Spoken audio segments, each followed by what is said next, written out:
प्यारे बच्चों, चुनावी राजनीति में अभी तक हमने चुनाव क्या होता है, इसकी जरूरत क्यों है, पढ़े हैं। आज हम चुनाव प्रणाली का अध्ययन करेंगे। किसी भी चुनाव को सुचारू रूप से संपन्न करने के लिए किन किन प्रक्रियाओं से गुजरना पड़ता है, आज हम इसके बारे में जानेंगे।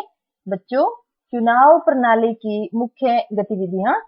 सबसे पहले चुनाव अक्षेत्र या निर्वाचन अक्षेत्र का गठन करना, मतदाता सूची का निर्माण करना, उम्मीदवारों का नामांकन, चुनाव अभियान, मतदान, मतगणना और परिणाम। ये मुख्य गतिविधियां हैं बच्चों किसी भी चुनाव प्रणाली की। और आज हम इनमें से पहली दो, चुनाव अक्षेत्र और मतदाता सूची के बारे में पढ़ेंगे। चुनाव अक्षेत्र या निर्वाचन अक्षेत्र। किसी भी चुनाव से पहले चुनाव अक्षेत्र का गठन किया जाता है। चुनाव अक्षेत्र क्या है? चुनाव के उद्देश्य से देश को अनेक अक्षेत्रों में बांटना क्या कहलाएगा? चुनाव अक्षेत्र या निर्वाचन क्षेत्र। ऐसा इसलिए किया जाता है ताकि विभिन्न निर्वाचन अक्षेत्र में मतदाताओं की संख्या लगभग बराबर रहे।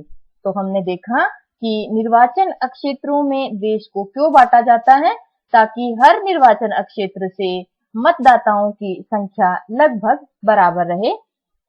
बच्चों, लोकसभा चुनावों के लिए भारत में 543 निर्वाचन अक्षेत्र हैं। आम भाषा में बच्चों निर्वाचन अक्षेत्र को सीट भी कहते हैं। यानी लोकसभा के लिए देश में 543 सीटें हैं, याद रहेगा। उदाहरण के लिए हरियाणा में लोकसभा से 10 प्रतिनिधि चुनकर संसद में जाते हैं और ये प्रतिनिधि क्या कहलाएंगे? संसद सदस्य। और प्रतिनिधियों का चुनाव कौन करेगा? निर्वाचन अक्षेत्र में रहने वाले मतदाता। इसी तरह राज्य विधानसभाओं के चुनावों के लिए राज्यों को भी निर्वाचन अक्षेत्रों में बांटा जाता है। उदाहरण के लिए हरियाणा में 90 निर्वाचन अक्षेत्र हैं। आप मैप में भी देख सकते हैं किस तरह से हरियाणा को 90 निर्वाचन अक्षेत्रों में बांटा गया है। भारत में प्रत्येक राज्य के लिए विधानसभा सीटें दूसरे राज्यों से भिन्न हैं। कारण क्या है? जनसंख्या का कम या ज्यादा होना। हमने एक पॉइंट पढ़ा है कि निर्वाचन अक्षेत्रों को इस तरह से बांटा जाता है कि हर अक्षेत्र से मतदाताओं की संख्या लगभग बराबर रहे। और बच्चों, हरियाणा विधानसभा में 90 सीटें हैं। प्रत्येक राज्य की सीटें दूसरे राज्यों से भिन्न होती हैं। जैसे पंजाब में 117 सीटों पर राज्य विधानसभाओं के लिए चुनाव होते हैं। हमने देखा कि पूरे देश में 543 सीटें हैं लोकसभा चुनावों के लिए और पूरे राज्य में 90 सीटें हैं राज्य विधानसभा के चुनाव के लिए। इसी तरह बच्चों, अब आपको ध्यान रखना है कि संसदीय निर्वाचन अक्षेत्र में कई विधानसभा के निर्वाचन अक्षेत्र आ जाते हैं। जैसे हरियाणा में लोकसभा के लिए सीटें हैं 10 और विधानसभा के लिए 90। नगर पालिका और पंचायतों के चुनाव के लिए भी निर्वाचन अक्षेत्र होते हैं, जिन्हें वार्ड कहते हैं। देखिए बच्चों, मैप के जरिए आपको समझाने की कोशिश की है कि रोहतक नगर निगम को पहले ब्लॉक्स में बांटा गया। महम है, कलानौर है, सांपला है, और फिर इन ब्लॉक्स को वार्डों में बांटा गया। और जो नीले डॉट्स दिखाई दे रहे हैं आपको, ये सारे बच्चों वार्ड्स हैं। तो हमने पूरे देश के विभाजन से, यानी निर्वाचन अक्षेत्र को लेकर पूरे देश में किस तरह विभाजन है, और फिर हमने पंचायत चुनाव तक यानी गांव में प्रत्येक वार्ड का विभाजन देखा। तो अब आपको यह अच्छे से क्लियर हो गया होगा कि निर्वाचन क्षेत्रों की जरूरत क्यों है और निर्वाचन क्षेत्र क्यों बनाए जाते हैं? आरक्षित अक्षेत्र।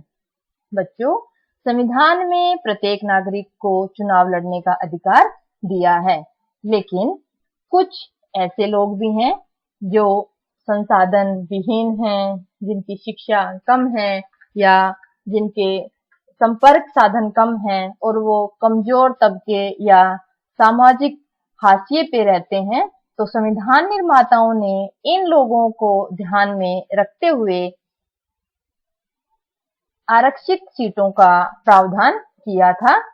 देखिए बच्चों, आरक्षित अक्षेत्र आबादी में आरक्षित जन समूह के हिस्से के अनुपात में होती हैं।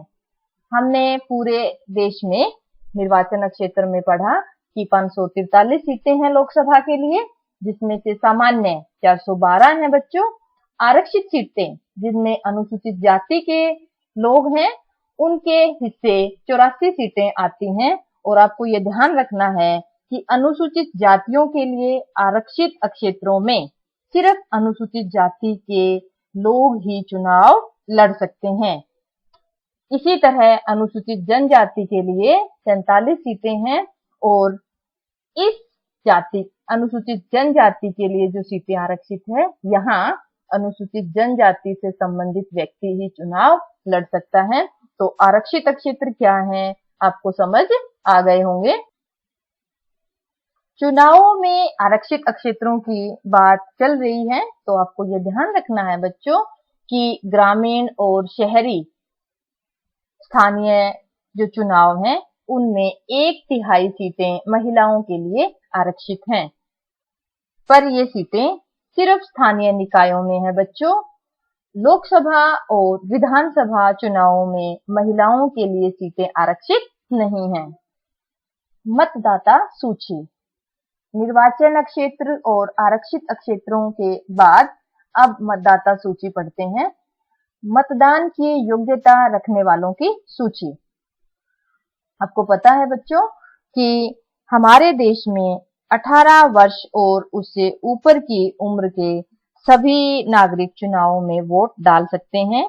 किसी भी नागरिक की जाति, धर्म, लिंग चाहे जो भी हो, उसे मत देने का अधिकार है।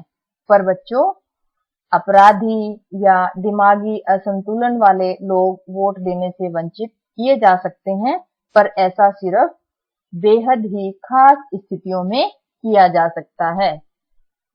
पहचान पत्र या वोटर कार्ड भी बोलते हैं बच्चों, पर कई बार पहचान पत्र न होने के एवज में राशन कार्ड या ड्राइविंग लाइसेंस या आधार कार्ड के द्वारा भी मतदान किया जा सकता है।